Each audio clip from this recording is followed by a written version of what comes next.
Então tá. Alguém tem alguma questão ou comentário que gostaria de fazer agora sobre o livro do George Lakoff ou algum outro assunto referente ao nosso seminário?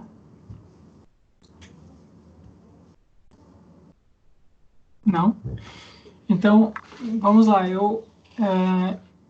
Então, esse é novamente um autor que apresenta por outras vias esse tópico, né, geral aqui nosso, que é o de perspectivas diferentes. Só que ele está apresentando o que quer dizer, eu tenho usado a palavra perspectiva, né, é uma palavra genérica para pontos de vista, digamos assim, diferentes, mas usados agora de modo metafórico. A palavra perspectiva, tal como eu venho empregando ela aqui nesse seminário, ela é empregada de maneira metafórica porque a perspectiva em sentido literal é um ponto de vista, é uma perspectiva visual, né? Esse é o uso literal da palavra, da noção de perspectiva.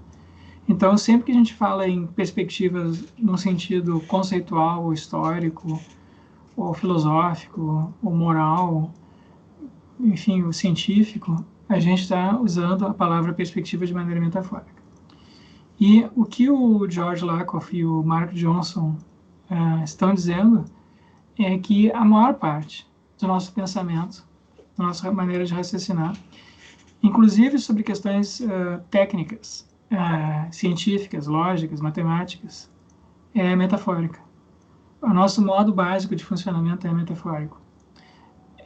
Existem alguns conceitos, inferências, raciocínios, pensamentos literais que a gente tem a respeito de objetos, mas eles estão limitados, né? Eles estão limitados ao domínio daquilo ao que nós temos acesso direto por meio do nosso das interações assim sensório-motoras, certo? Tá? E a gente então forma conceitos, quer dizer, faz distinções assim de pensamento, né? Cria categorias de pensamento, reúne realidades, fenômenos, objetos, pessoas distintas em categorias distintas, mas a gente faz isso literalmente apenas naquelas circunstâncias em que a gente tem uma interação direta, sensório-motora corporal, ou subjetiva direta, né? Eu tenho uma experiência subjetiva de algum fenômeno. E então a gente usa então as palavras de maneira literal para se referir a esses conjuntos de coisas, fenômenos, eventos, objetos. Mas para a maior parte daquilo sobre o que a gente fala ou pensa, nós não temos esse tipo de acesso sensório-motor direto. A maior parte das nossas teorias, a maior parte dos nossos pensamentos, a maior parte das nossas narrativas e histórias, a maior parte das nossas concepções morais, religiosas, não são experimentadas de modo sensório-motor diretamente. A maior parte das teorias científicas fala de coisas que a gente não vê, né? Fala, por exemplo, de elétrons, de força, energia, fala de buracos negros, fala de galáxias. A gente não vê essas coisas. Placas tectônicas, dinossauros, a gente não vê nada disso. Quando a gente fala do passado, quando a gente faz especulações sobre o futuro, quando a gente fala da moralidade, quando a gente fala de sentimentos, a gente não vê essas coisas. Quando a gente fala da mente de outras pessoas, né? A gente não tem experiência direta disso. E então a maior parte da nossa fala, do nosso discurso trata de realidades, de fenômenos, de eventos, de objetos, de propriedades, enfim, do que quiserem, mas que não são diretamente acessíveis à nossa experiência direta e, portanto, essa é a tese agora surpreendente, né? Essa é a tese assim radical, a contribuição que eles estão pretendendo dar aqui para as nossas discussões. A nossa referência, a nossa fala é metafórica, tá? Então, esses autores estão dando à metáfora um papel central no nosso pensamento. Então, eles são pensadores realmente revisionistas nesse sentido, certo? Eles acham que tem algo bastante equivocado no modo pelo qual a filosofia, e na verdade a tradição da nossa cultura como um todo, não só a filosofia, concebe o nosso próprio pensamento e a nossa própria linguagem. Ok? Tudo bem até aqui? Sim. Tudo Algum certo. comentário? Vocês têm que me dar algum feedback aí, porque eu tô meio... Vamos ver. Tudo bem. Tudo bem? Wilson? Wilson tá aí? Estou aqui. Vinícius? Isso. Wilson, Pode ser, Vinícius? tanto faz. É os dois. O que tu Tá. preferir. Tudo bem, Wilson? Tudo certo. Tá bom. Então, na nossa tradição, por exemplo, então isso é particularmente interessante sempre quem estuda filosofia da linguagem, né? A gente tem uma disciplina dentro da filosofia, que é a filosofia da linguagem. Claro que a gente tem estudos de filosofia da linguagem dentro da filosofia que remontam assim, à antiguidade, né? A gente tem os textos de Platão, de Aristóteles, que fazem análise da linguagem, que especificam assim, sob que circunstâncias o discurso é significativo, não é significativo. Mas dentro da filosofia, a gente tem uma disciplina dela, que se chama filosofia da linguagem, e essa começa mesmo para valer com Frege. Certo? Antes de Frege, a gente não tem uma disciplina à parte. A gente tem, a partir de Frege, a partir daquele texto, sentido e referência, a gente tem o início ali de um conjunto de textos, autores e temas que começam que estão interrelacionados, né? E que são discutidos de maneira mais ou menos autônoma ao resto das discussões lá de filosofia da matemática, de epistemologia, de metafísica. A gente tem a discussão que começa com aquele texto sentido e referência do Frege, especificamente sobre a referência, né? E a distinção ali que ele faz. E toda a discussão que se seguiu ali, tanto tem a concepção fregiana da referência, tem as concepções externalistas da referência, né, do Hilary Putnam, do Kripke. A gente tem as discussões sobre intencionalidade com Carnap, enfim, as análises Wittgensteinianas, as análises do quadro, enfim, tem uma sequência de autores que uns discutem com os outros. Em toda essa tradição de filosofia da linguagem, do final do século XIX até agora, a metáfora foi predominantemente vista como um modo de expressão.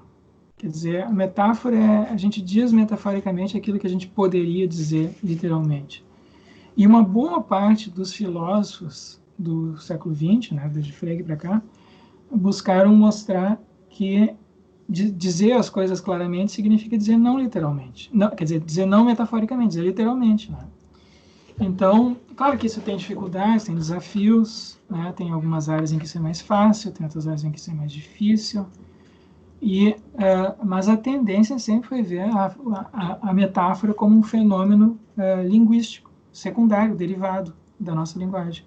Né? Um fenômeno, digamos assim, a gente usa a metáfora popularmente ou poeticamente, né, para expressar coisas de maneira imperfeita, de maneira assim, de maneira não precisa, né, para expressar emoções ou para fazer referências indiretas, mas tudo aquilo que a gente diz ou pode dizer metaforicamente e que é relevante para o nosso conhecimento, né, que é relevante para o nosso conhecimento da natureza, para a descrição do mundo, para as inferências lógicas, tudo isso que é relevante deve poder ser dito literalmente.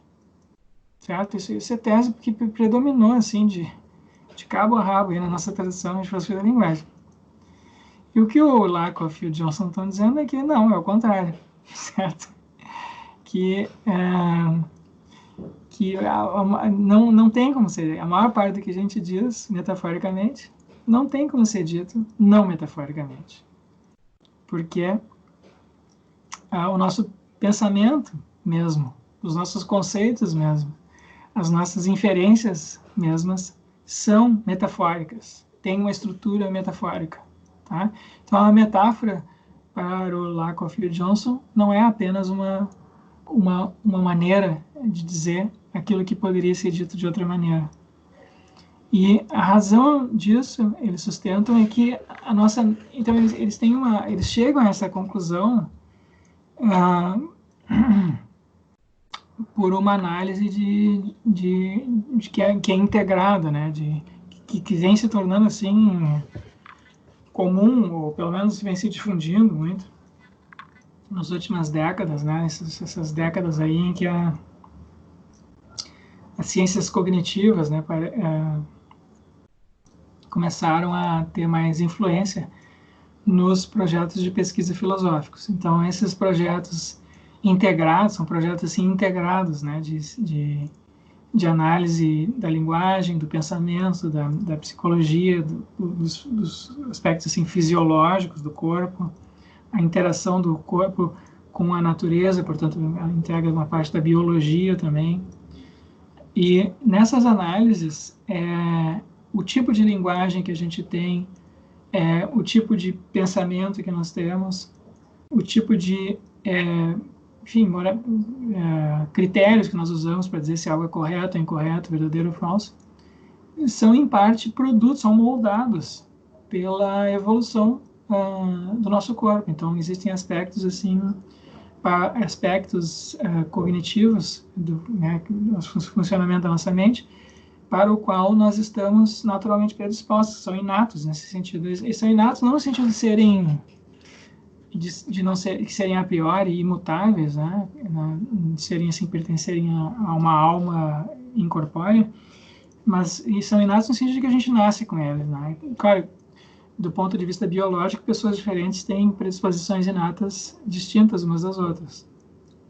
Mas eles são inatos de qualquer maneira, e existem médias assim, populacionais, certo? Então, para nós, seres humanos, existem algumas predisposições que são comuns em todas as pessoas, embora possam ser mais fortes em algumas e mais fracas em outras, e pode haver pequenas variações também, existem essas variações, em grupos humanos diferentes, né? Em populações diferentes, embora para as capacidades assim cognitivas mais fundamentais, mais básicas, elas são universais ou quase universais, tá?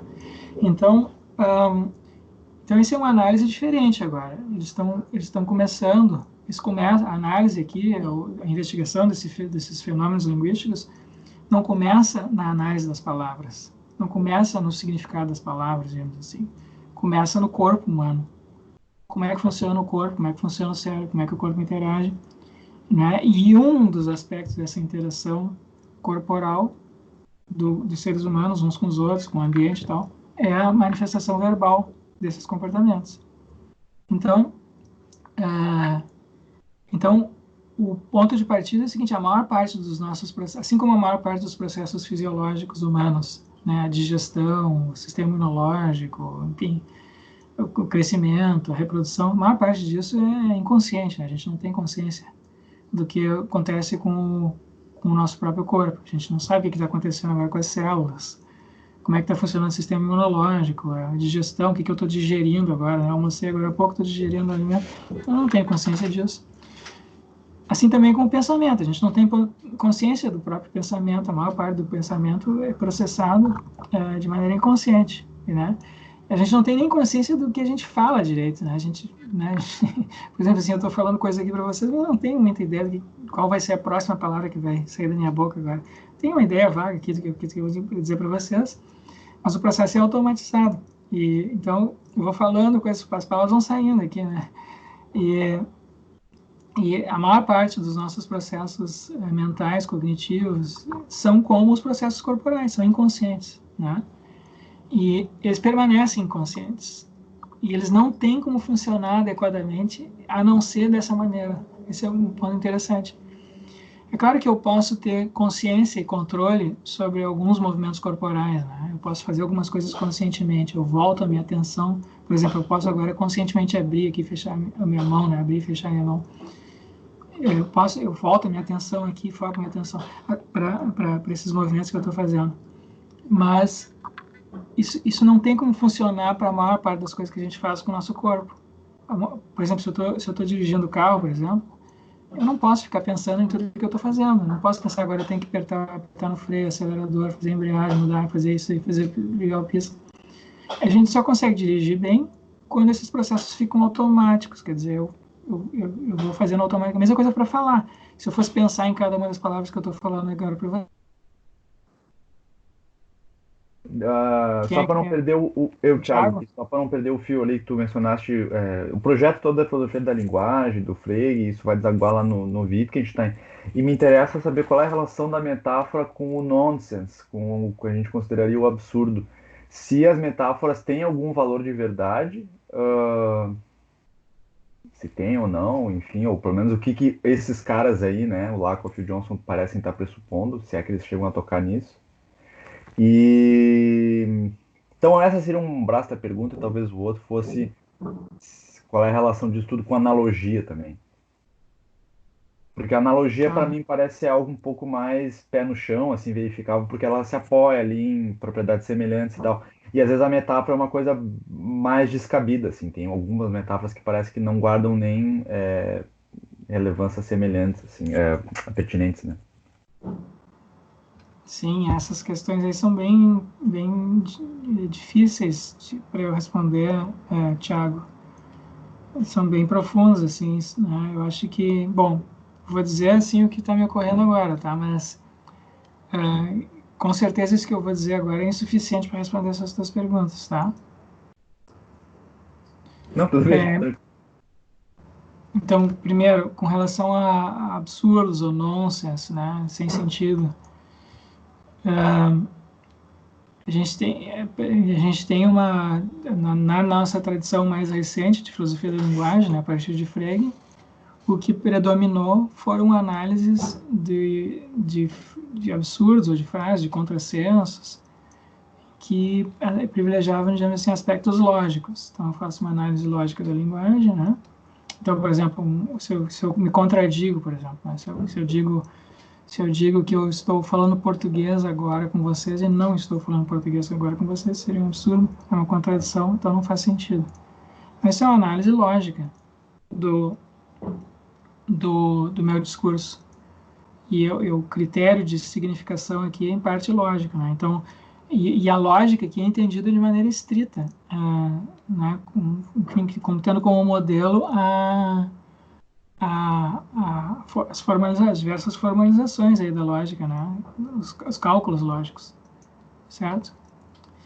Acontece que o que o Lakoff e o Johnson estão dizendo é que não, que os critérios de significação que predominam na maior parte dos nossos discursos são metafóricos. Então, tem metáforas que fazem sentido e metáforas que não fazem sentido, tá? Então, os critérios aqui de significação são bem mais frouxos, ou bem mais flexíveis, né, para a nossa linguagem, do que aquilo que a tradição nossa recente privilegiou.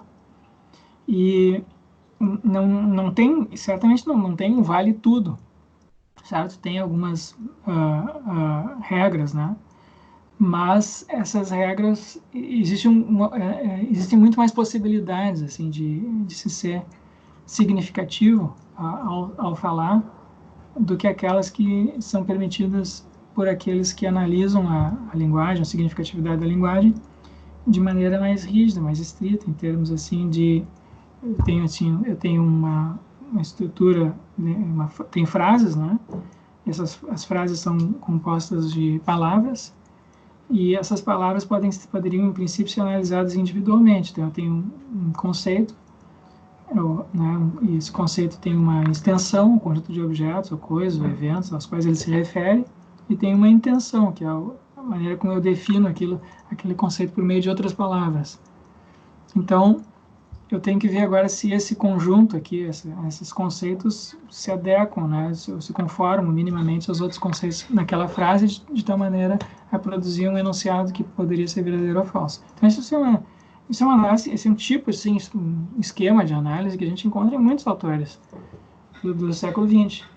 E o que o Lakoff e o Johnson estão dizendo é que não, que certamente existe isso, né? Existe isso. Tem frases que funcionam assim. Mas tem muitas outras frases que nós reconhecemos como significativas e que nós usamos cotidianamente e que estão e cuja significatividade é metafórica, é ela mesma metafórica, literalmente não faz sentido, tá? Tem coisa que a gente diz que literalmente não faz sentido, mas as pessoas se entendem perfeitamente bem, certo? Então, por exemplo, se eu digo assim, o preço da gasolina subiu, do ponto de vista lógico, isso é a mesma coisa que dizer que o número 2 é amarelo, entendeu? O número 2 não tem, sabe que nem tem, tem aqueles exemplos, né? Vamos dar um exemplo aqui de um contrassenso. O número 2 não é amarelo. Bom, isso aí é um exemplo típico que se usa em filosofia da linguagem, né? Para dizer, aqui tem um erro categorial, enfim, isso aqui não é... O número 2 não é amarelo nem não amarelo, né? O número 2 não, assim, não é um objeto, não é um objeto físico, portanto não tem como ter cor. Então, se eu digo que o número 2 é amarelo, não é amarelo, isso seria uma espécie de absurdo. Mas dizer que a gasolina subiu, todo mundo entende, né? É um absurdo igual, do ponto de vista lógico, é absurdo igual, né? Porque o preço não sobe nem desce. É só metaforicamente que sobe e desce. Então, compreende? O preço, o número, o valor numérico aumenta, diminui. Mas por que aumentar é subir e não descer ou ir para o lado? Né? Isso é uma metáfora. E, no entanto, a gente entende perfeitamente bem o que tem aí. Então, o que eles estão dizendo? Não, a análise lógica, essa análise tradicional, não é suficiente, porque se fosse assim, não, quase nada que a gente diria faria sentido. Né? E, no entanto, a gente está aqui. Então, a gente está aqui falando, se entendendo? Pelo menos, né, de vez em quando a gente se entende. Mas, assim, bem mais do que se nós fôssemos, digamos assim, como um programa de computador, né? Né? Então, o programa de computador não usa metáfora, certo? Ou as linguagens essas, assim, formais, tu não tem metáforas. E mas o discurso humano tem. E, na verdade, quase todo ele é metafórico. Então, o que eles fizeram foi, o que eles sustentam, né? É isso, que nós temos essas coisas fazem sentido para nós, essas metáforas fazem sentido para nós, porque a nossa mente é assim, o nosso corpo é assim. Então, como é que funciona? A gente tem alguns processos sensório-motores que o nosso cérebro está sempre monitorando. Então, por exemplo, nosso cérebro está sempre monitorando calor e frio, luminosidade e escuridão, para cima, para baixo, gravidade, né? Sensação que a gente tem que controlar os movimentos do corpo e tal. A gente está sempre controlando mudanças que acontecem no nosso ambiente imediato aqui, né? Transformações, certo? Então eu vejo aqui entra uma pessoa aqui na sala e uma mudança, ela sai, né? Eu olho para a rua, tem tem uma árvore que está crescendo, deu frutos, né? Semana passada não tinha fruto ali, agora tem fruto ali. Essas coisas a gente está sempre monitorando. Então a gente tem um registro constante disso no cérebro, mas inconsciente, né? Então a gente associa esses processos que nós estamos sempre monitorando com outros. A gente usa esses para interpretar outros que não são tão constantes. Mas quando a gente associa esses que nós estamos sempre monitorando, eles se tornam, então, aparecem para nós como sendo significativos. Então, essa é a tese básica deles, tá? Eu não sei, Tiago, eu me esqueci agora da segunda parte do que tu tinha falado. Sobre analogia, mas eu acho que tem um pouco como tu falaste ali de conjunto de objetos de um lado e do outro, e se eu consigo, né, jogar eles para um lado e para o outro, tentar achar uma maneira de ligar. Enfim, que é isso, na verdade, analogia, né? Tentar estabelecer a verdade de uma segunda coisa a partir de uma propriedade pertinente que uma primeira tenha e que as duas sejam parecidas nesse aspecto. Sim, eu não li até agora nada deles sobre analogias. Teria que dar uma olhada, ver o que eles têm a dizer sobre isso, né? Mas o que eles sustentam é que não é assim. O que eu li, que está no livro deles, que eu indiquei para vocês, é o seguinte: eles dizem assim, muita gente entende a metáfora como partindo de similaridades, né? Então, é como se houvesse uma similaridade entre dois tipos de fenômenos e eu uso um como metáfora do outro. E eles dizem que não tem similaridade, que é a metáfora que cria essa similaridade. Então, na analogia também, né? A gente tem assim, A está para B, assim como C está para D, né? Então, tem a analogia matemática, né? Tem 1/2 e 2/4, são análogos. Então, sim, tem esse paralelo aí com a analogia. Agora, eu não sei exatamente o que eles diriam disso, né? Eu acho que a metáfora é um fenômeno mais geral, né? Porque analogia parece, não sei, parece pressupor que já tem, assim, essa correlação, né, entre duas grandezas. E aqui o que eles dizem explicitamente no livro é que para uma metáfora ser significativa para nós, não precisa ver isso. Na verdade, é a metáfora que cria isso para nós, certo? Então, tu interpreta um fenômeno em termos de outro, e por meio dessa interpretação, tu cria, isso passa a aparecer para ti daquela maneira. E enquanto tu não consegue fazer essas correlações, né, de um conjunto de fenômenos em termos de outros, tu não entende aquele outro fenômeno. Então, a maior parte do nosso discurso moral, político, científico, lógico, matemático, o que quiser, é um discurso metafórico, porque ele passa a ser um discurso, a nossa compreensão desses outros, da realidade, né, não diretamente observável, com a qual nós não diretamente interagimos, ela é mapeada, né, em termos sensório-motores. E isso vale também para os assuntos espirituais e religiosos, né? Viu, Alexandre e Wilton, que se interessam, estão escrevendo sobre isso, né? Também o discurso religioso, espiritual, da mesma maneira, quando a gente fala da mente, a gente fala da mente humana, né? A mente que eles explicitamente analisam, né? A gente tende a falar da mente como um recipiente de coisas, né? Minha mente está cheia disso, está cheia daquilo. Esvaziei minha mente, enchi, né? Coisas assim. Ou transmitir uma ideia, né? Passei uma ideia para outra pessoa. A gente tende a tratar de coisas abstratas em termos como se elas fossem corpos e de relações, enfim, como se fossem interações assim corporais. E então, mesma coisa com relação, então as diversas imagens que a gente tem da alma, do espírito, enfim, de experiências religiosas, elas se tornam compreensíveis à medida em que elas são descritas em termos metafóricos, né, fazendo essa relação com fenômenos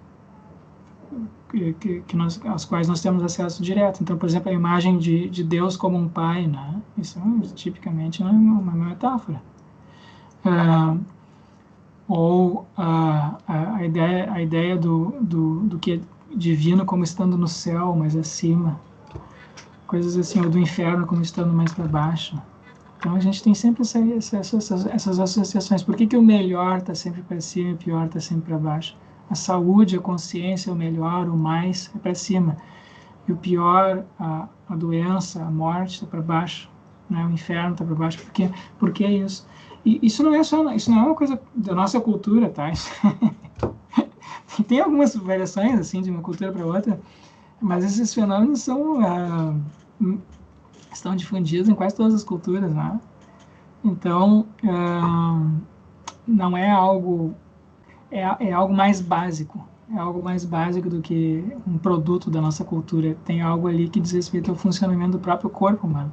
Porque tu encontra metáforas parecidas em culturas diferentes. Então, esse é um assunto interessante, eu acho. Bom, não sei, Alexandre, Wilton, querem comentar? Eu queria, Rogério, te colocar uma questão. Como é que tu enxerga, fazendo assim um paralelo também com outros textos que nós já lemos aqui na disciplina, o papel da metáfora para facilitar os processos de cooperação social? Me parece que a metáfora, ao transmitir, acima de tudo, uma experiência mais do que né, do que se referia a signos especificamente. Talvez ela, pela sua própria natureza, facilite mais com que tu consiga tocar o outro no processo de comunicação, né? Levar para o outro algo mais próximo daquela experiência que é difícil de ser traduzida em palavras. Então, me parece que a metáfora tem muito essa função, e hoje a gente vê na linguagem, e na linguagem mesmo assim que se usa, linguagem de mercado, comercial, sempre carrega muito nisso para poder fazer o vínculo afetivo com aquilo que tu está querendo dizer, com aquilo que tu está querendo entregar. Então, me parece que há uma relação entre esse processo da metáfora com a cooperação social. Não sei como é que tu enxerga isso, ou se eu tô viajando um pouco. Eu não... Peraí, só um pouquinho que é? É que a aula que a Deise postou tá na agenda digital. Tá, pega lá. Ok? Depois eu vejo pra ti, tá? Então, tem que sair da aula porque tem muito. Tá. Eu acho que esse é um assunto interessante, Alexandre, mas eles não dizem... Eu não conheço nada do Lakoff e do Johnson sobre isso especificamente, né? Então, talvez porque eles tenham escrito isso há mais tempo. Então, quando o livro Metáforas da Vida Cotidiana é da década de 80, né? Foi publicado originalmente em 1980. E esse outro que eu comentei no outro vídeo, que é Filosofia in the Flesh, na carne, Filosofia Encarnada, é um desenvolvimento daquelas ideias. Mas eles não tratam assim desses fenômenos eles não tratam da evolução biológica muito disso. Então, onde a ênfase, os autores que enfatizam o aspecto cooperativo da comunicação humana são autores ligados a estudos assim biológicos, ok? E então a gente viu aqui o Tomazello, né? O Tomazello diz explicitamente isso. A evolução humana evoluiu em razão das pressões seletivas para a cooperação, para tornar viável a cooperação humana. O tipo de linguagem que a gente tem é uma linguagem adaptada à cooperação. Tá? Então, é uma linguagem em que a gente... é uma linguagem adequada para a transmissão de informações sobre o ambiente. Né? Então, a gente tem o nosso discurso é, em parte, proposicional. Ele não é um discurso meramente expressivo, né? A gente não apenas expressa emoções ou dá ordens.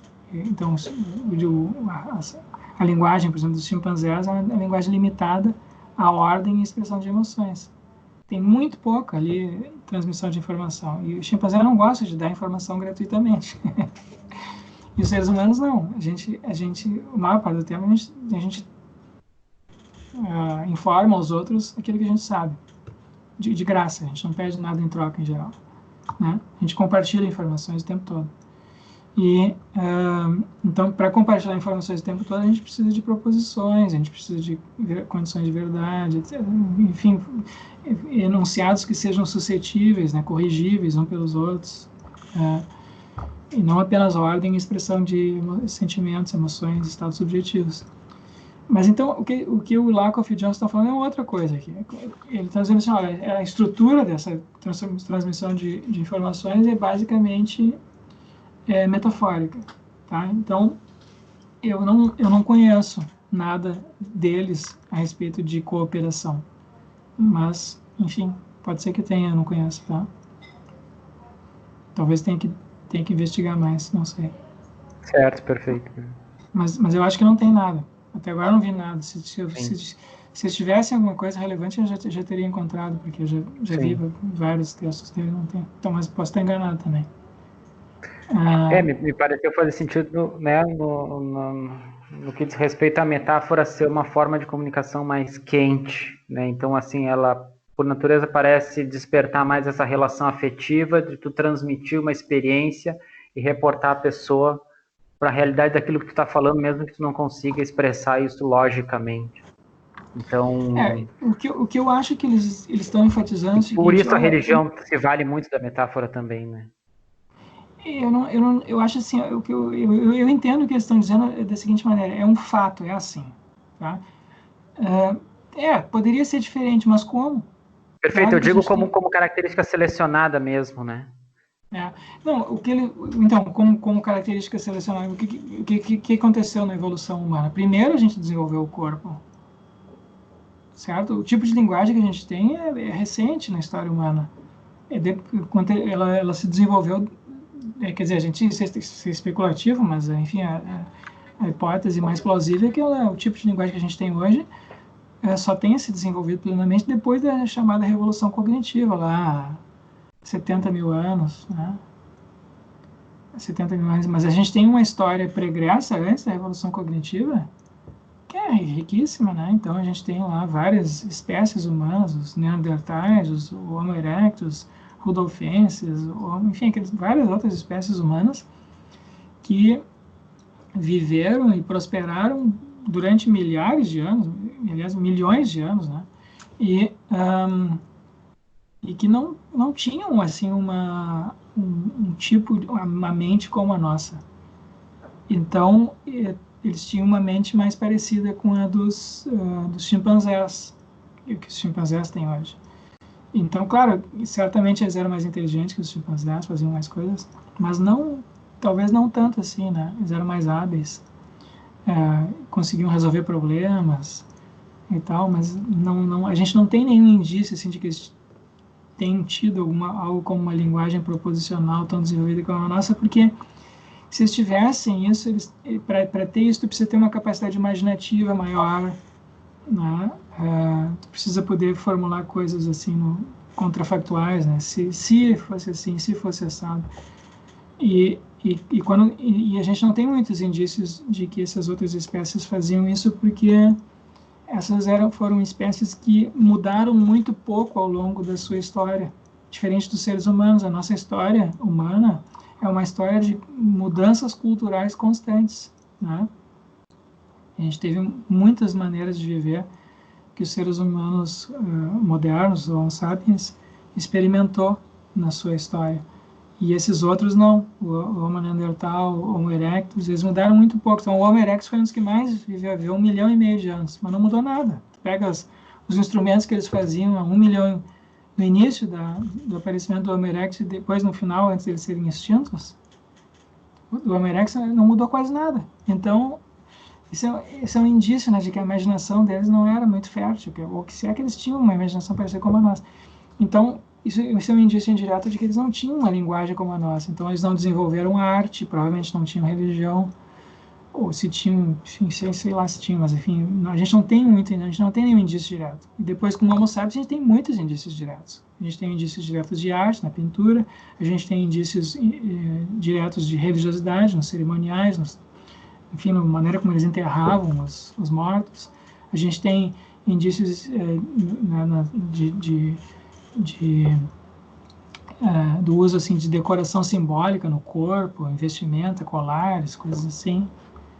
Então, né, a gente tem vários indícios de que a gente tem agora uma estrutura de pensamento diferente. E o que o Lakoff está dizendo é que essa estrutura, ou pelo menos que estão sugerindo, né, é que essa maneira de falar que a gente desenvolveu, ela tem de estar ancorada no modo como o corpo já funcionava. Ela não pode ser acrescentado nada, entendeu? Ela não pode cair de paraquedas ali e grudar no Homo sapiens. Tem que ser algo que já estivesse acontecendo e que se aperfeiçoou num certo sentido. Então, o que já estava acontecendo e que continua acontecendo até hoje são os processos mentais inconscientes. Os processos mentais inconscientes. Então, né, tipo a regulação do corpo, da temperatura do corpo, monitoramento do ambiente, monitoramento de claro e escuro, controle assim do ambiente para novidades, ameaças, né? Se aparece um urso, uma cobra, aqui o meu corpo reage automaticamente. Eu não faço nenhuma inferência, tem uma coisa perigosa ali, eu preciso me proteger. Não, o corpo já funciona. Né, você sabe isso, por exemplo, tu está dirigindo o carro, né? E às vezes acontece, tá chovendo e alguém se atravessa na tua frente, e quando tu vê, tu está freando o carro. Primeiro tu freia, depois tu se dá conta que está freando. Isso acontece muitas vezes, né? Às vezes tem um objeto caindo aqui, tá caindo um objeto aqui lá do teto, aqui, na prateleira, que começa a cair, eu já levanto o braço. Depois eu vejo, eu não fiz nenhum raciocínio ali, não tem nenhum... Quer dizer, se tem ou não tem raciocínio, isso é uma questão de palavras. Mas o fato é que a gente não tem consciência do que tá... Não é uma deliberação consciente isso, né? Então, a mesma coisa tem que acontecer no domínio da linguagem. E então a gente tem processos, né, processos inconscientes assim de pensamento, de inferências que a gente faz, e agora isso se manifesta linguisticamente na forma de metáforas. Então a metáfora é um dos modos básicos de funcionamento, de estruturação da nossa linguagem. Alguém gostaria de dizer alguma coisa? Sim?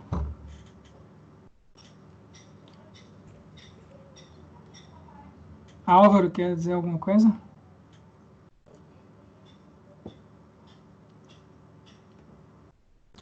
Tá sem microfone, Álvaro? Não tô ouvindo nada.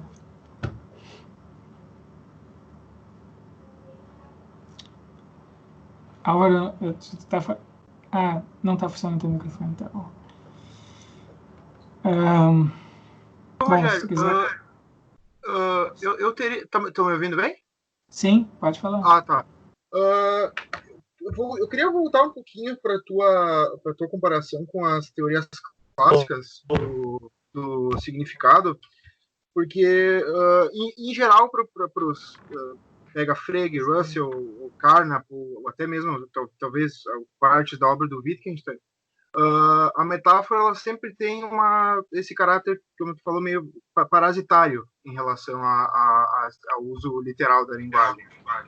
A metáfora ela tem sentido na medida em que tu pode parafrasear ela em termos do uso de um uso literal da linguagem.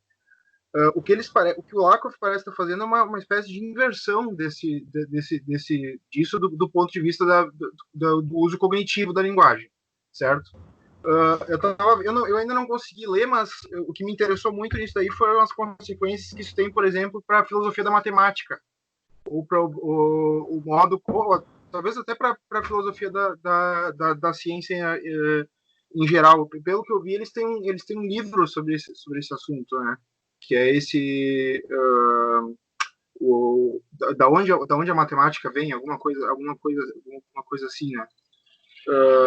Então depois eu queria falar contigo se pudesse sugerir mais alguns tópicos, alguma literatura nesse assunto. Mas esse ponto me interessou bastante, porque basicamente o que eles estão falando é que toda a tradição que a gente tem sobre esse assunto está baseado digamos, num equívoco drástico em relação à natureza do conhecimento matemático, né? Que seria como representativo. Exatamente. Não é bem uma inversão ao que o Frege, o Carnap e o Russell fizeram, porque ele não está eliminando, né, o discurso literal. Ele não está dizendo todo o discurso metafórico. Não, tem um discurso que é literal, e esse discurso literal é básico, né? É a partir desse discurso básico que a gente faz as nossas metáforas. Então, o discurso literal básico. Por exemplo, se eu falo aqui tem uma xícara, ele diz isso, eu posso me referir literalmente a essa xícara. Isso aqui é uma xícara, eu estou tocando, eu estou vendo, né? Eu posso tomar agora, beber o café. Essa é a minha descrição aqui, eu bebendo café, é literal também.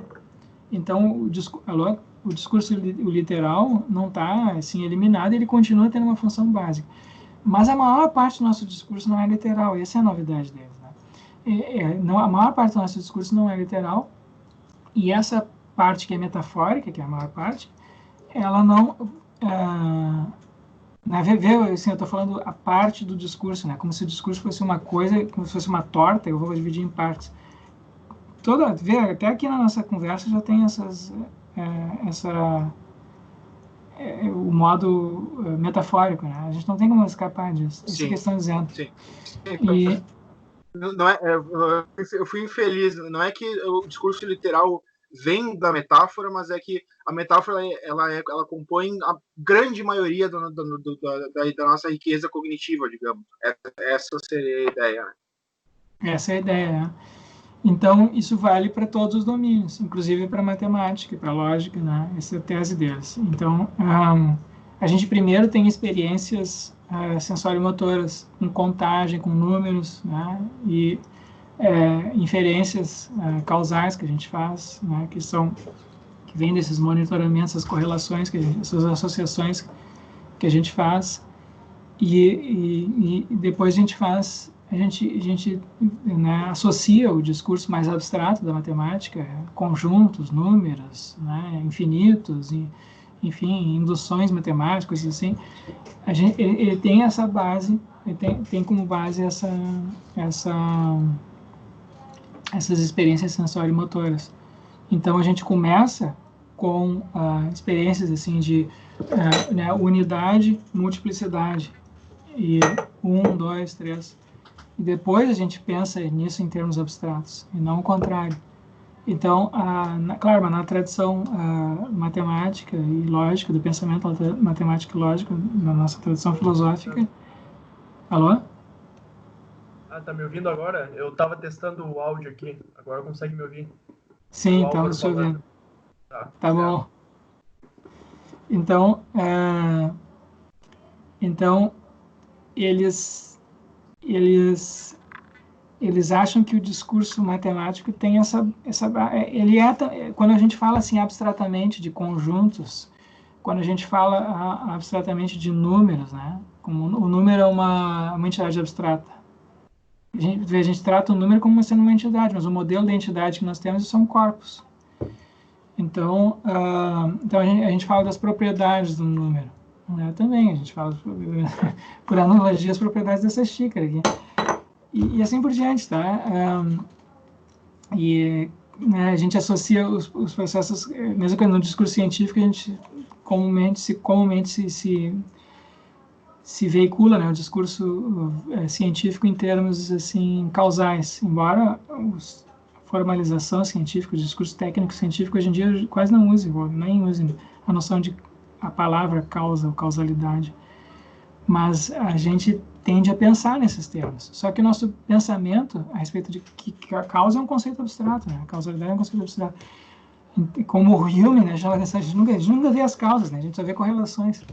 Né? A gente não vê o fogo causando a fumaça, a gente vê o fogo e a fumaça, fogo e fumaça. A gente, um causou o outro.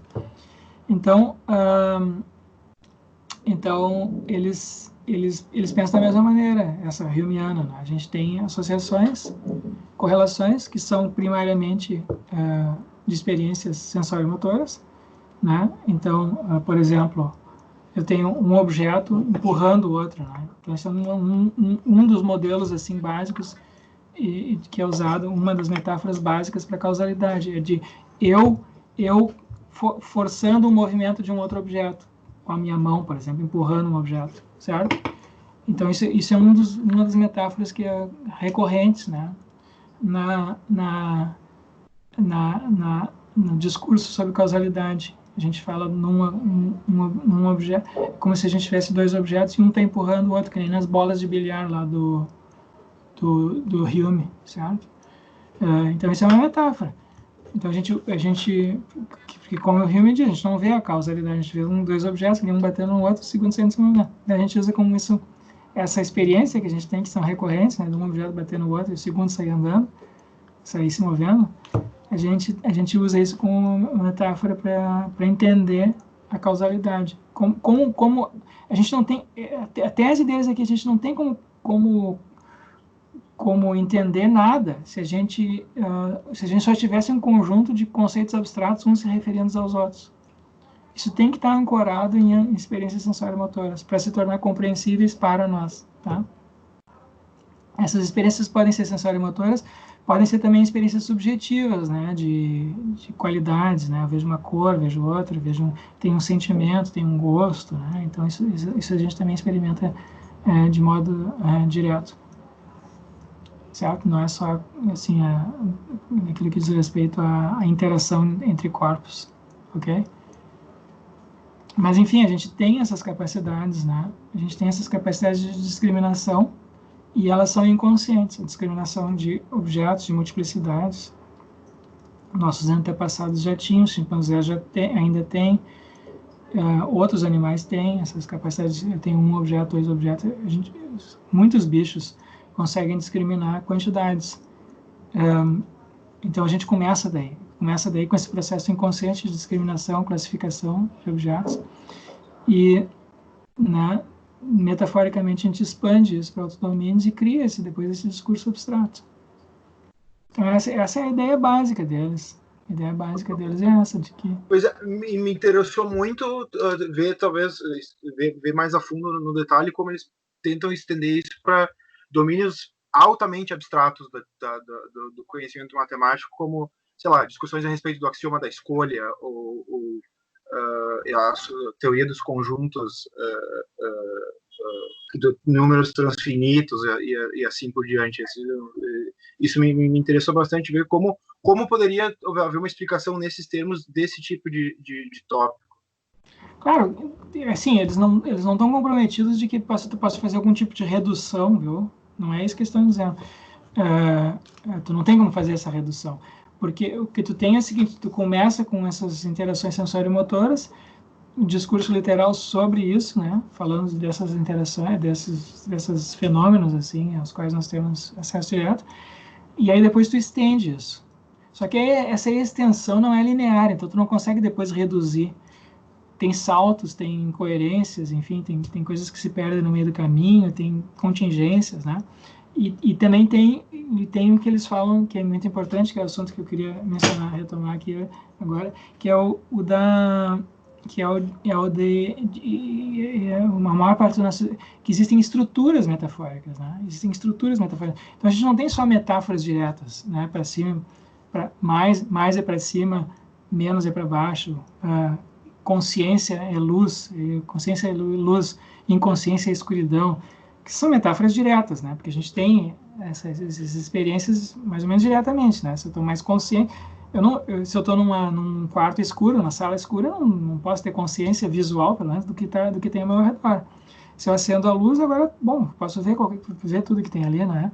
Então a gente associa mais consciência com mais luz, e menos consciência com menos luz, escuridão. E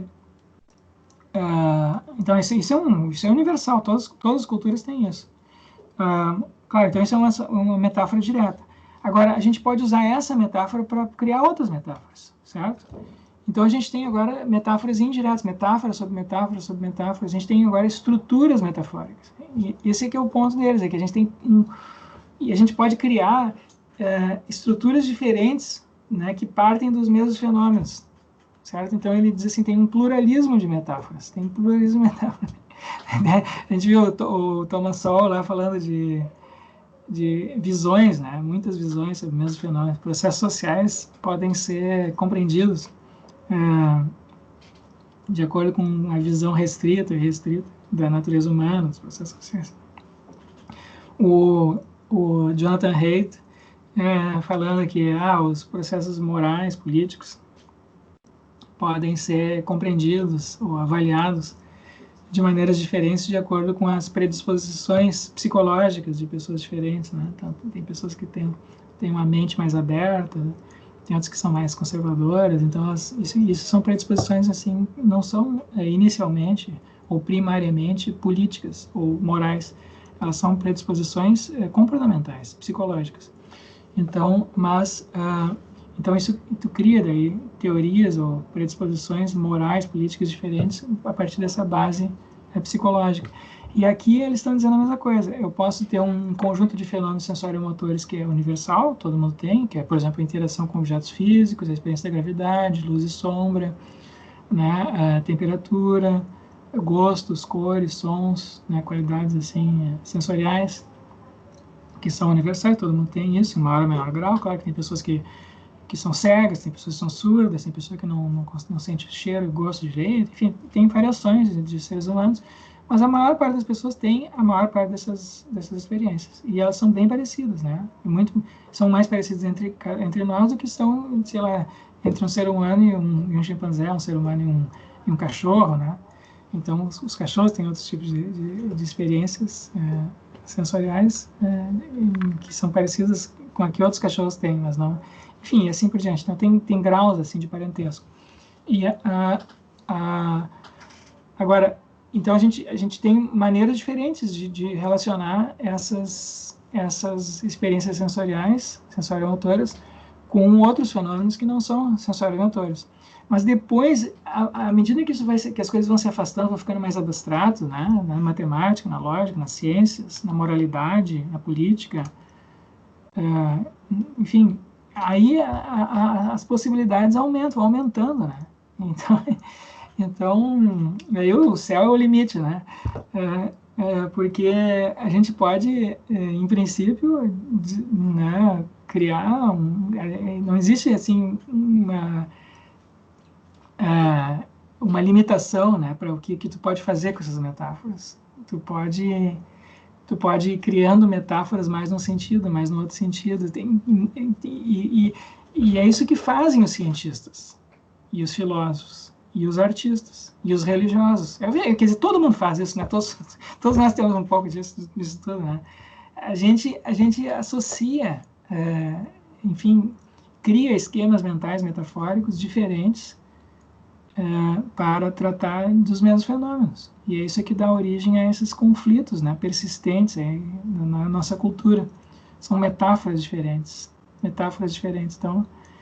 Então seria interessante, né, Rodrigo, ver sei lá, se os intuicionistas em lógica usam metáforas diferentes que os lógicos clássicos, ou os lógicos assim paraconsistentes, enfim, né, seria interessante. Pois é uma maneira completamente nova de entender o que seria o desacordo a respeito dos métodos em matemática, porque aí tu explicaria nesses termos de predisposições para aceitar diferentes tipos de metáforas. É interessantíssima a ideia.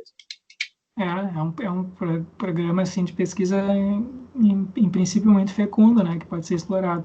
Já tem gente fazendo isso aqui, né, mas eu não sei na tua área de lógica mesmo, que tem. O que eu conheço é na área da filosofia da matemática, de geometria.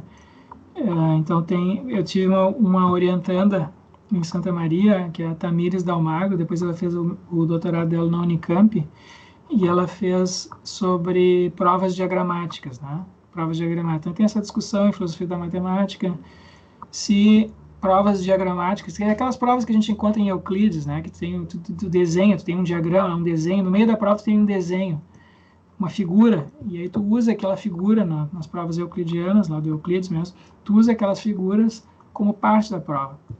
E aí, a partir do século XIX, eu acho que, se eu não me engano, foi no século XIX, se criou até a ideia de que, não, aquelas provas diagramáticas são dispensáveis. Tudo que tu pode dizer com diagrama, tu pode dizer discursivamente. Então, a prova diagramática seria um mero recurso, digamos assim, didático, né?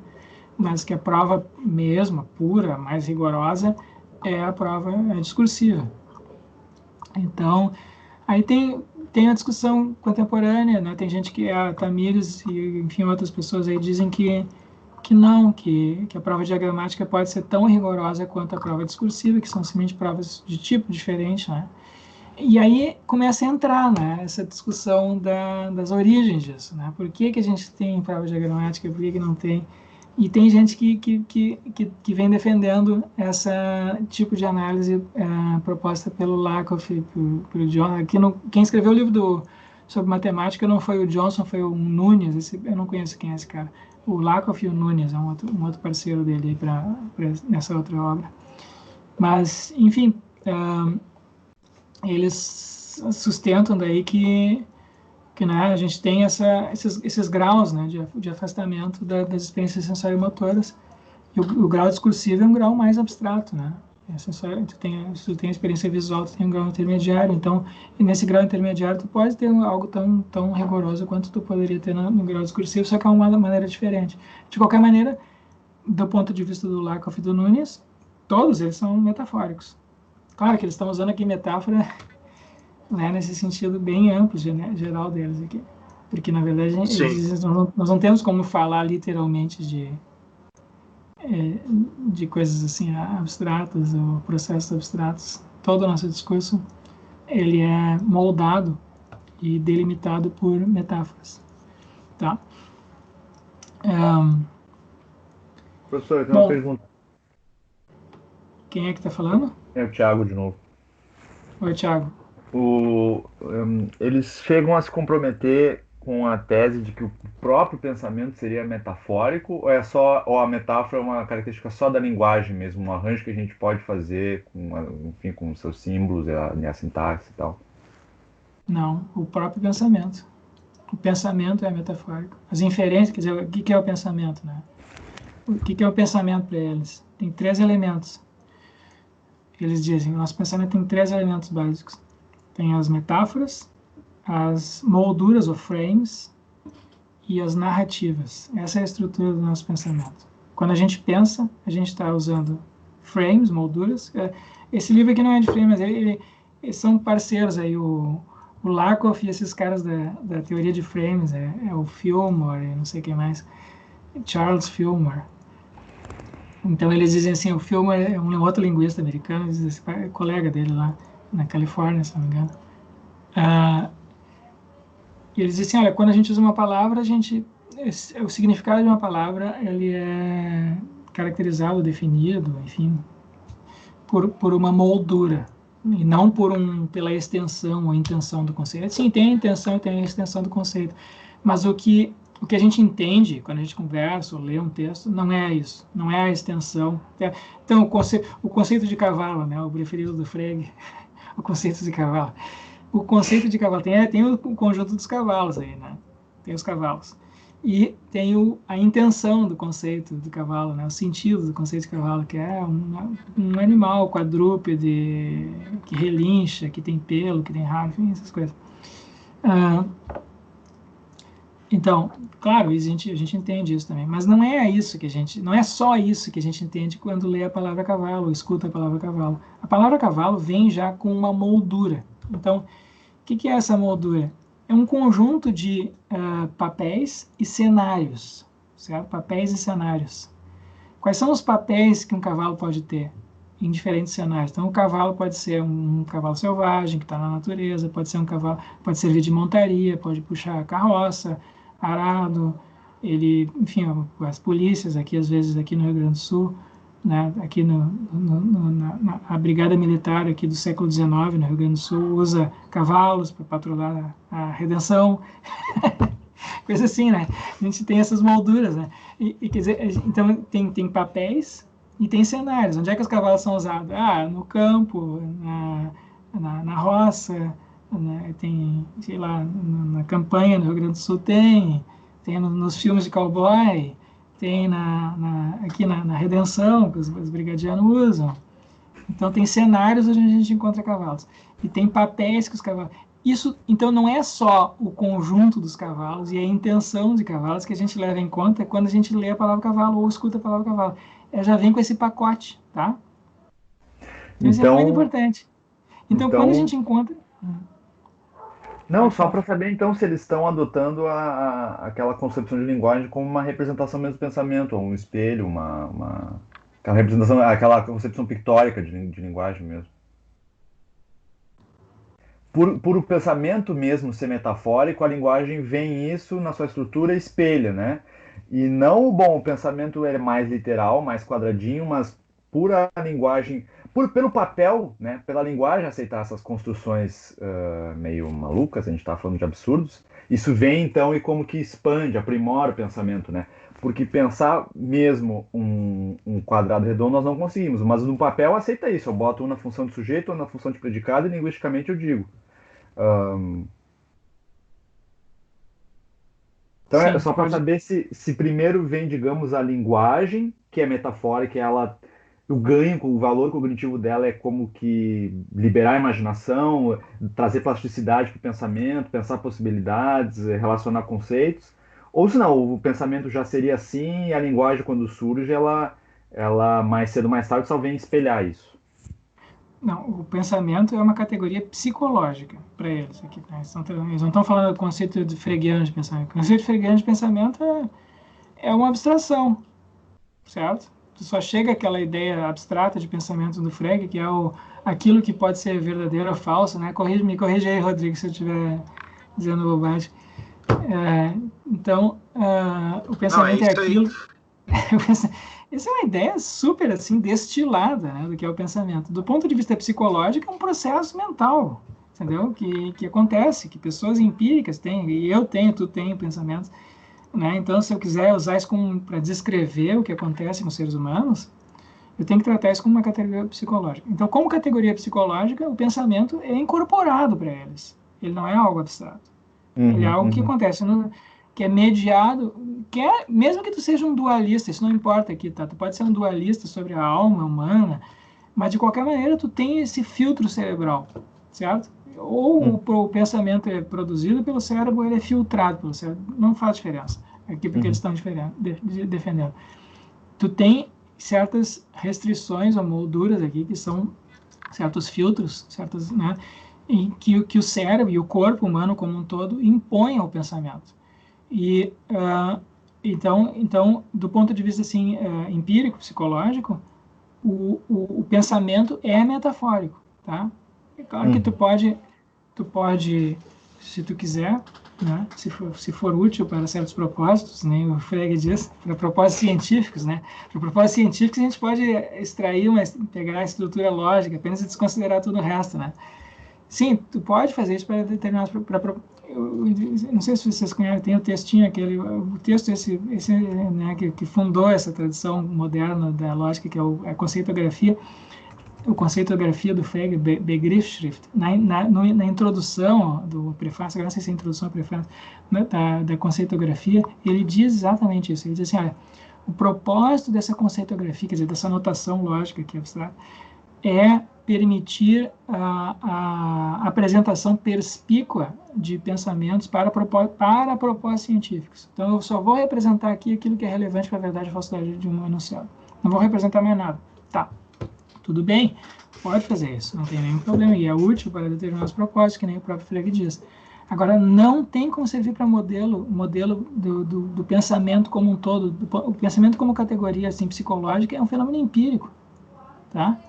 Então, o conceito de pensamento que o Frege usa é um conceito e que é recorrente na filosofia, né? Muito recorrente na filosofia, é um conceito abstrato, meio sublime, digamos assim, está desligado, né? Está desligado do corpo. E eles estão dizendo aqui, inclusive... não. Sim? Não, só eu observar que, inclusive, o Frege, ele reifica o pensamento como ele próprio uma espécie de objeto que a gente apreende, não é o que sequer ocorre. O próprio pensamento é reificado e transformado em uma espécie de objeto para Frege. Claro, essa ideia de apreender, isso é metafórico. O uso literal de apreender é pegar uma coisa, né? Eu pego aqui, apreendi a xícara, né? Peguei um corpo. Quando a gente usa apreender para pensamentos, isso é metafórico. Então, quando se fala, né, enfim, as pessoas aí que têm essa teoria correspondentista da verdade, correspondem assim, mas né, que é isso? Correspondência? Tu está usando uma metáfora aí também. Correspondência é uma metáfora, né?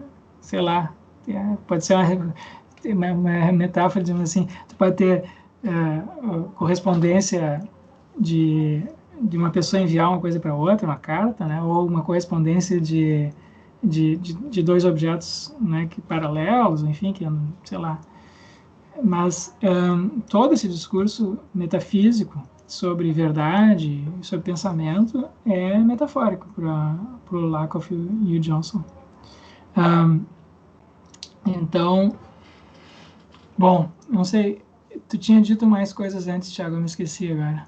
Não, mas para os meus propósitos aqui tá bem também. Obrigado, professor.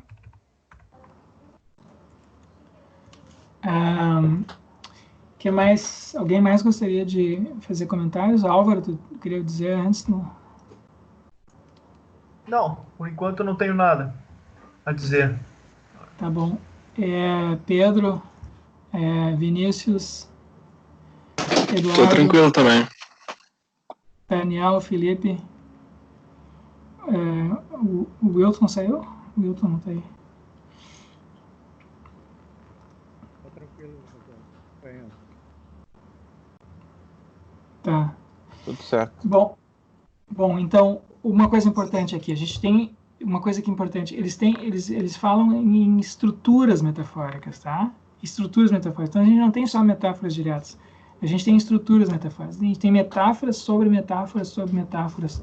Então depois que eu já tenho uma metáfora, eu posso criar a partir dessa metáfora. Então a partir da metáfora de que mais é para cima, eu posso criar outras metáforas, né? Ou de que a consciência é luz, por exemplo. Eu posso criar outras metáforas, de que o céu é iluminado, assim, né? Ou de que Deus é luz, ou coisa assim. Isso é uma metáfora sobre metáfora sobre metáfora. Então a maior parte desse nosso discurso mais abstrato... Então, aí a gente tem esse desligamento progressivo, né? E essas similaridades que são estabelecidas na metáfora, elas são criadas. Elas não estão ali na natureza e a gente capta elas, apreende elas por meio de metáfora. Não. É a própria metáfora que cria essas aparentes similaridades, tá? Então, eu posso criar similaridades onde não existia antes, né? Eu posso criar em sentidos diferentes. Então, eu posso ter uma pluralidade de metáforas, de estruturas metafóricas. E é isso que a gente tem na nossa cultura. A gente tem na nossa cultura um emaranhado de estruturas metafóricas. A gente tem um pluralismo metafórico. E todos nós usamos, nós temos assim muitas estruturas metafóricas nas quais nós, digamos assim, navegamos, né? Navegamos. E essas estruturas metafóricas, elas muitas vezes são incompatíveis entre si. E aí a gente se vê forçado, né, a usar mais uma, mais outra. Então existem incompatibilidades entre metáforas, certo? Para descrever um fenômeno. Só que elas não são do mesmo tipo das incompatibilidades lógicas, não é P e não P, não é desse tipo. Elas apresentam imagens ou tem estruturas, né, incompatíveis, tá? Então a gente começa a usar uma e o cérebro anula a outra. Então a gente pode pular de uma para outra, mas enquanto está usando uma, tu não consegue usar a outra. Então, o nosso pensamento, ele diz assim, a gente tem essas frames, essas molduras, pelas quais nós compreendemos as palavras já vêm com uma espécie de moldura, então ela não é só intenção e extensão, não é só sentido e referência, né? Nós tem essa moldura inteira que vem junto. E a gente tem as estruturas metafóricas e a gente tem estruturas, digamos, narrativas, né? Nosso pensamento tem uma estrutura narrativa. Do ponto de vista psicológico, assim, nós todos inserimos sempre conceitos, fenômenos. A gente só compreende um fenômeno dentro de uma narrativa, tá? Então, a gente tem uma narrativa aqui sobre a nossa cultura, sobre a nossa situação política, sobre a nossa situação moral. A gente tem uma narrativa sobre a ciência. São narrativas. Certo? E então são narrativas como uma história de, sei lá, de príncipe e princesa. Elas têm início, meio e fim, a gente se insere, tem os indivíduos ali naquela história, tem o herói, tem o bandido, enfim, tem essas coisas. E tem sempre, e essas estruturas se repetem, né? E tem algumas que são, assim, muito recorrentes na nossa cultura e, na verdade, em todas as culturas, né? Uma das mais recorrentes é a estrutura narrativa do herói. Então tem um herói no início, né, tem uma situação ali, um cenário, uma cena, uma população, um povo, uma aldeia, um grupo, uma família, não importa. E aí a gente tem um problema que aparece.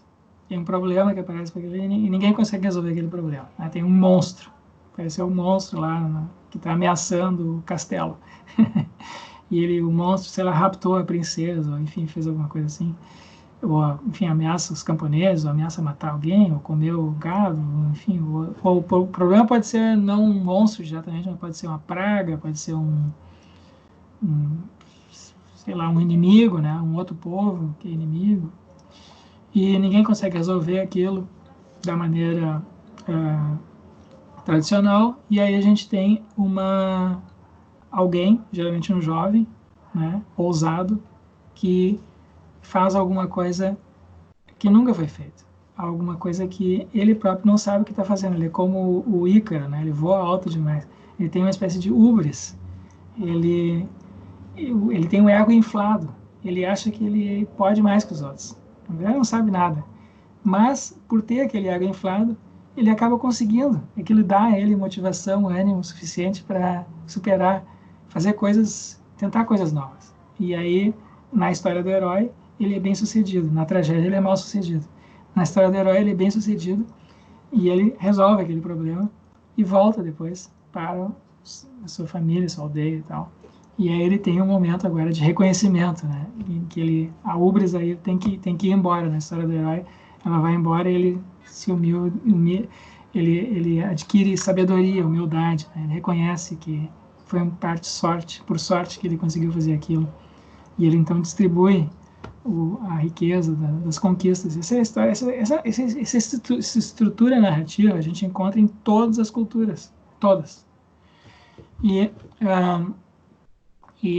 boa parte então quando a gente lê quando a gente vai no cinema ver um filme ou lê uma história, tem alguns filmes e cinemas, histórias, né, que captam a nossa imaginação, captam, a gente entende inconscientemente porque eles fazem referências a essas estruturas, né? E elas então se tornam inteligíveis para nós, porque elas já estão naquele formato ali. Então, por exemplo, a gente vai ver o filme da Guerra nas Estrelas, é exatamente isso. Esses filmes do Harry Potter é exatamente isso. Os filmes como é esse agora que fez sucesso, o Winter is Coming, como é? A Guerra dos Tronos. Game of Thrones. Guerra dos Tronos. Mesma coisa, né? Então, a gente dá para uma criança ler uma história dessas aí, ela fica fascinada. E se a gente dá uma que não tem uma estrutura desse tipo, ela acha entediante. Então, você vê, a nossa mente já funciona assim. Isso é algo psicológico sobre o funcionamento da nossa mente. Não é assim um pensamento abstrato que alguém teve lá. Não, a mente já é assim, e aí isso foi codificado, né, linguisticamente, de diversas maneiras, em diversas tradições, enfim, culturas, aparece de diversas maneiras. Nas tradições religiosas, todas elas têm, né? Tem na história do Buda, tem isso, na história de Jesus Cristo, tem isso, na história de Krishna, tem isso. Todas elas têm essa estrutura heróica, né? Tem alguém superando a diversidade, os obstáculos, e depois voltando para distribuir essas benesses, né, para a população como um todo. Então a gente tem esses três elementos do ponto de vista psicológico, esses três elementos do nosso pensamento: as frames, as metáforas, as estruturas metafóricas e as narrativas. Então, o que acontece agora? Bom, a gente tem, então, conflitos de narrativas, conflitos de metáforas e conflitos de frames. Então, isso é que, quando a gente analisa superficialmente o discurso, a gente não entende porque as pessoas não estão se entendendo.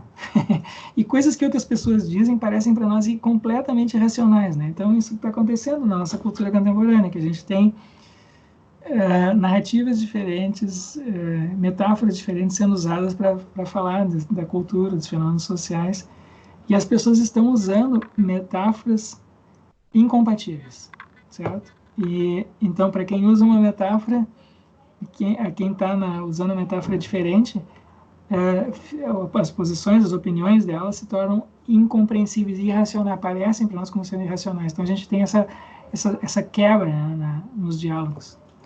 E o que a gente tem nas diversas tradições culturais, na filosofia, na moralidade, na política, enfim, na história das civilizações, são uma unidade básica de metáforas, de narrativas, de frames. E no mundo contemporâneo isso está fragmentado, está quebrado. Então a gente tem bolhas, né, de metáforas convivendo umas aos lados das outras. Então por isso que a gente tem essa loucura, a aparência de loucura, né, da cultura contemporânea. Não é porque a situação hoje seja, assim, do ponto de vista material, pior do que foi no passado. Na verdade, ela é bem melhor. Mesmo com pandemia, é bem melhor do que já foi no passado. Vocês pensam, na época da gripe espanhola, morreram, sei lá, se estima que morreram 100 milhões de pessoas, né? E a população era muito, sei lá, um terço da população, menos, eu acho que a população atual. Então, a gripe espanhola foi há 100 anos. Morreram 100 milhões de pessoas. Uma situação muito pior do que a situação atual. E, no entanto, a impressão psicológica que a gente tem hoje é de uma loucura completa, né? Então o que o Lakoff, esses linguistas, filósofos estão dizendo?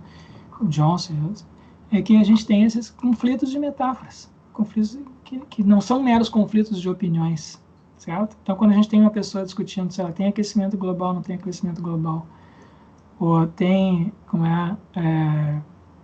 que fazer agora aí com a pandemia, enfim, mesmo aqui mais próximo de nós, na universidade, qual é o papel da universidade, né? A gente tem conflitos de metáforas. Então, os discursos de pessoas assim contrárias não apresentam apenas divergências de opiniões ou de interpretação de fatos. Eles estão usando metáforas diferentes, tá? Não tem o chão comum. Então, isso é algo que, se a gente não reconhece, se tu não lê os fenômenos dessa maneira, o que aparece para ti é uma irracionalidade completa. Então, essa é uma contribuição importante aí do Lakoff, e é parecida, eu acho, com a do Thomas Sowell e do Jonathan Haidt, né? Eles estão dizendo, olha, nossa maneira de pensar, de falar, tem camadas. Ela não é só, aqui estão os fatos, e aqui está o nosso discurso, e é verdadeiro ou falso. Então, isso é uma narrativa, é uma metáfora, né? A ideia de que a gente tem a gente tem aqui a ciência de um lado, né, que tem os fatos, as teorias, então a verdade, e aqui a gente tem, de outro lado, a gente tem a mitologia, a religião, não sei o que. Então, isso é uma maneira de ver as coisas, mas tem outras, quer dizer, isso já pressupõe uma certa narrativa, uma certa metáfora, né? E o que o Lakoff, o Jonathan Haidt, e eu acho que também o Thomas Sowell diria coisa parecida, embora talvez não, porque a análise dele é mais restrita a fenômenos, a processos sociais, né? Eu acho que o que eles estão sugerindo é que tem camadas adicionais aí, que precisam ser levadas em consideração na análise da linguagem, do pensamento e dos comportamentos humanos.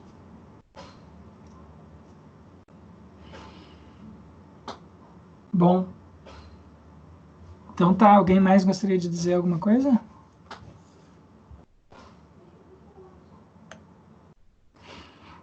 Comentários, críticas, sugestões? Felipe?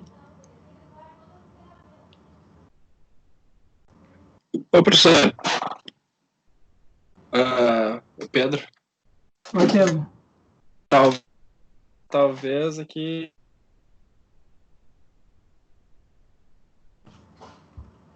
Pedro, tu tá falando? Eu não tô te ouvindo direito. Alô? Alô? Agora sim. Beleza.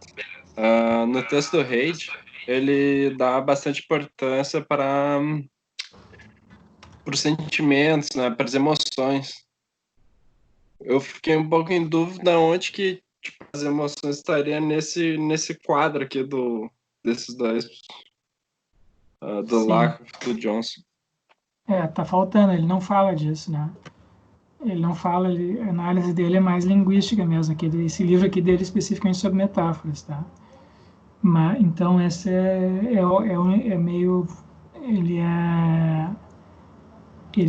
não trata desse aspecto psicológico, mas, né? Também não trata do aspecto biológico, da evolução, aquelas coisas que o Tomazello fala, não diz nada. A análise dele está centrada na linguística. Eu não sei se tem alguma coisa dele sobre isso, talvez tenha, mas eu não conheço, viu? Eu acho que ele não falou disso. Eu acho que ele deveria reconhecer isso, eu acho que se perguntado ele diria que sim, que existe isso, mas ele não tratou disso.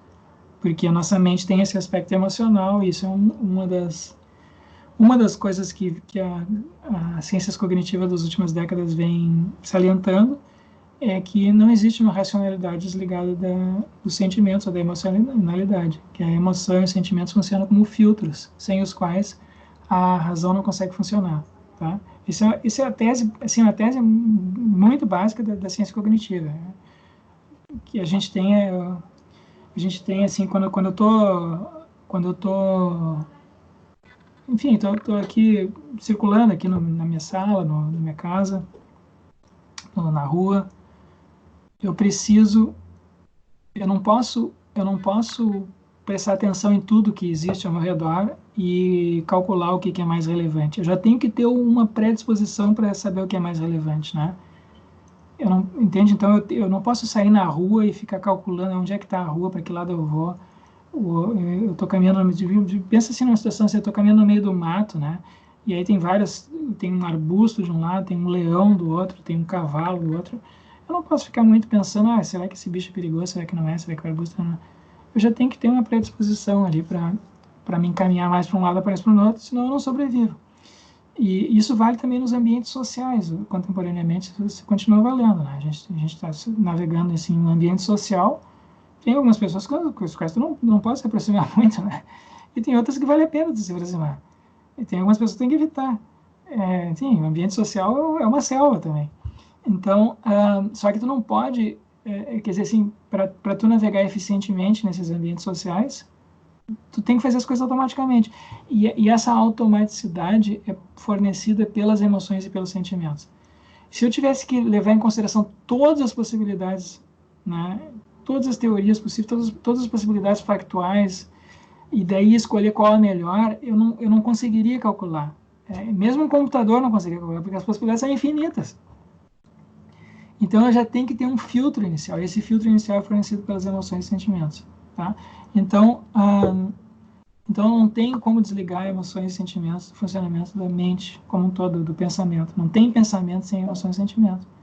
O pensamento sem emoções e sentimentos é louco, é aquele pensamento em que tu leva em consideração todas as possibilidades. Ele fica abstrato demais. Então tu só tem possibilidades lógicas, tu não consegue usar aquilo para efetivamente tomar decisões, agir ou descrever o mundo, porque tu não sabe, porque existem infinitas possibilidades de descrição de um mesmo conjunto de objetos.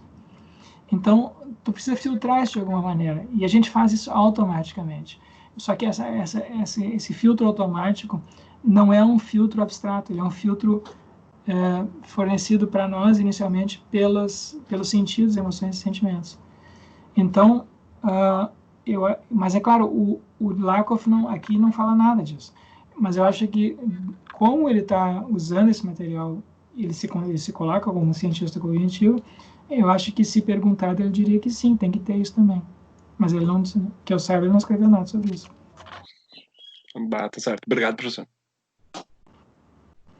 Então tá, alguém mais gostaria de falar? Não sei. Eu, Rogério, Thiago, de novo, eu estou pensando em mudar já o tema do meu trabalho final para fazer uma ponte aí entre o livro e o enativismo, né?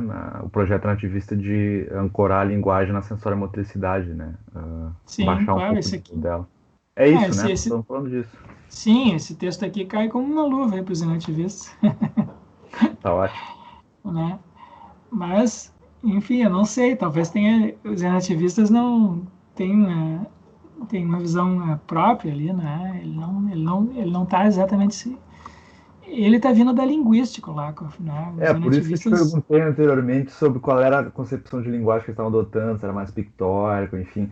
Mas igual eu acho que, assim, tem uma intersecção possível aí. Talvez não seja um adesismo automático, mas eu acho que essa intuição mais básica de que dá para ancorar, se não a linguagem toda, mas esse fenômeno linguístico da metáfora na sensorimotricidade tá ótimo mesmo.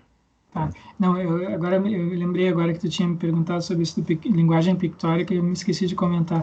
Eu acho que não é uma concepção assim pictórica da linguagem, tá? Eles não têm a função da linguagem primária para eles aqui não é representar a realidade, mas tornar compreensível, né? E permitir que a gente se insira e haja no ambiente em que a gente se encontre, que inclui, né, falar com outras pessoas, enfim.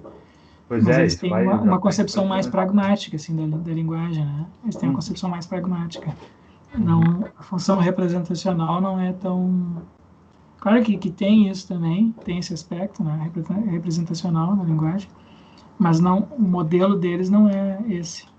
Eles não partem disso. Eles partem do corpo no mundo, nesse aspecto eles são como os enativistas. Pois é.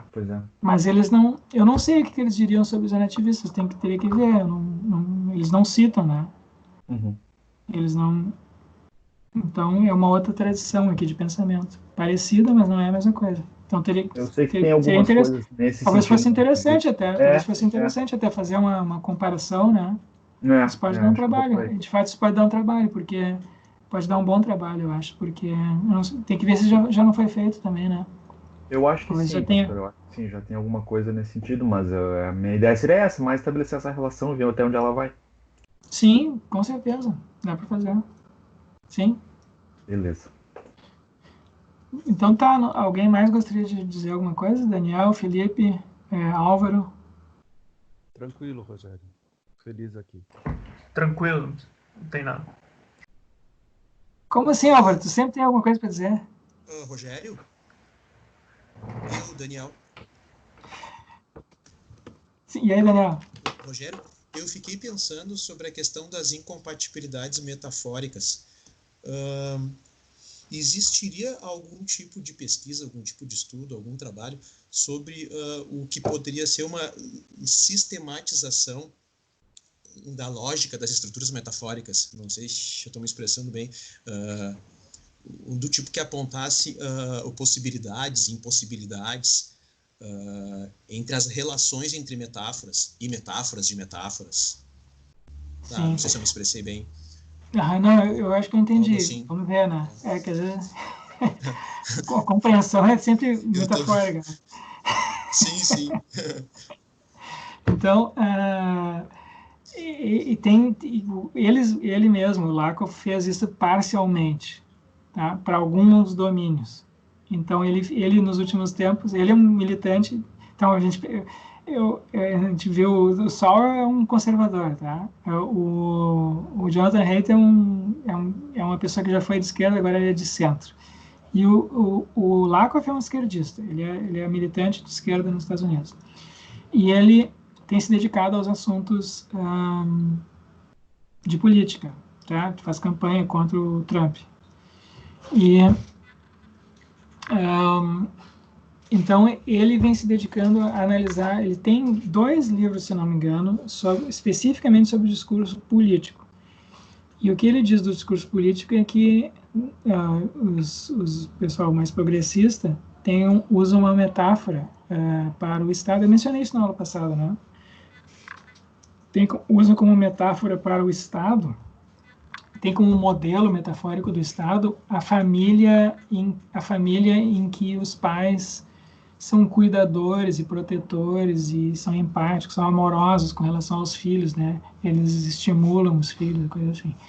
E os conservadores, mais liberais, mais de direita, usam como metáfora do Estado a família em que tu tem um pai estrito, severo, um pai severo. Né, porque as crianças, se tu não botar limite nas crianças, elas vão ficar malvadas, vão fazer maldade, vão ficar preguiçosas, então tu tem que disciplinar e corrigir a natureza humana, que é naturalmente defeituosa, e na outra, então é parecido com as coisas do Thomas Sowell diz, né? Uma de direita e outra de esquerda estão dizendo a mesma coisa aqui. E o pessoal de esquerda diz, não, as crianças são naturalmente boas, o que a gente tem que fazer é proteger, estimular elas contra as influências negativas da sociedade.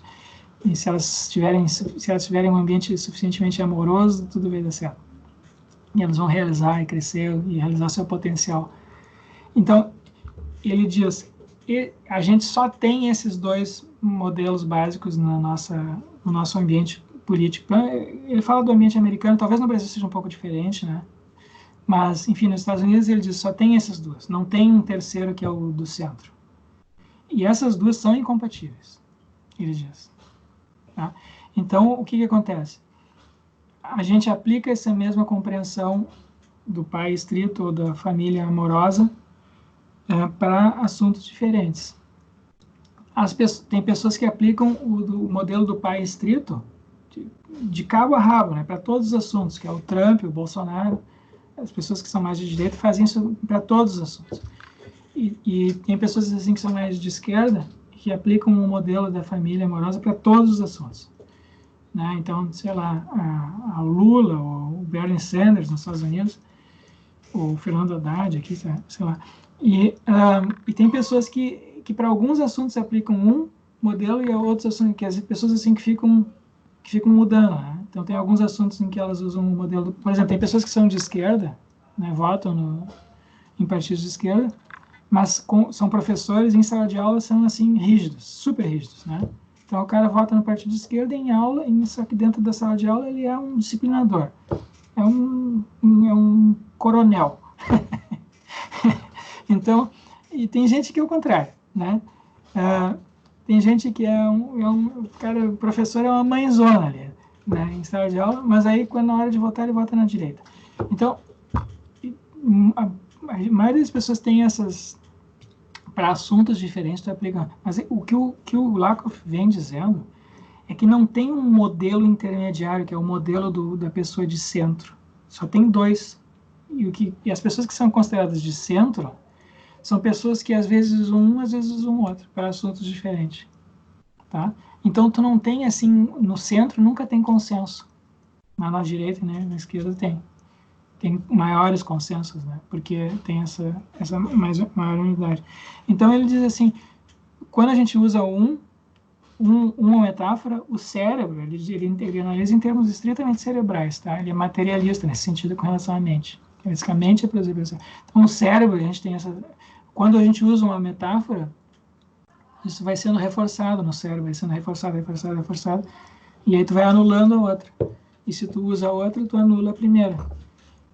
Então, ele entende isso em termos de processos assim, neurológicos. Então, de reforço. Né? Então, ele fez essa análise para o discurso político. Mas, enfim, em princípio, se poderia fazer isso para outras áreas também, né? Só que eu não sei, eu acho que eles não fizeram, não sei. Teria que ver bem. Então, não tem um mapa geral, né? Não tem um mapa geral, tem mapas, assim, parciais de fenômenos específicos, isso já tem. Mas um mapa geral das metáforas da cultura não tem. Mas, em parte, o que a gente está fazendo aqui é isso, tá? Porque a gente está pegando, assim, né, a gente pegou ali na biologia, nos ameríndios, políticas sociais, psicologia, agora aqui a linguagem, depois nós vamos ver um pouco de espiritualidade, não sei o que mais tem no programa ali, ciência, né? Então, em parte, esse é o objetivo aqui da disciplina, a gente fazer um mapeamento, assim, de diversos tipos. Claro, isso aqui eu estou usando um termo mais geral, né, que é o termo de perspectiva, que pretende abarcar não apenas as metáforas, mas perspectivas também em sentido psicológico, em sentido social, em sentido científico, tá? Em sentido metafísico. Então, é um projeto mais geral, por isso mais filosófico, né, aqui dessa disciplina. Vamos ver se funciona, né? Pode ser que não dê em nada. Vamos ver. Não sei, Daniel, tu quer comentar mais alguma coisa? Alguém mais gostaria de dizer alguma coisa? Eu quero te agradecer, Ruel. Enfim, me ocorreu que seria isso que estivesse ocorrendo, um mapeamento, né, das estruturas metafóricas de algum jeito, dentro de todos os temas que vêm sendo tratados aqui. Sim, essa é a ideia aqui, meu sonho. Que legal. Obrigado, Rogério. Eu que agradeço. Então tá, pessoal, tá chegando a nossa hora, 1h40 já de gravação aqui. Então vamos encerrar por hoje. E, enfim, vocês vão pensando aí nos trabalhinhos de vocês aí, algumas pessoas já comentaram, quem não pensou já vai pensando. Tá? Tem bastante possibilidades, né? Tem várias possibilidades. Aproveitem aí a liberdade, né, que a filosofia nos permite. Então tá, continuamos na semana que vem, tá? Nesse mesmo horário. Uma boa semana para vocês. Boa semana, Rogério. Um abraço. Obrigado. Obrigado, igualmente. Igualmente, um abraço. Tchau, tchau. Graças. Tchau. Obrigado, boa semana.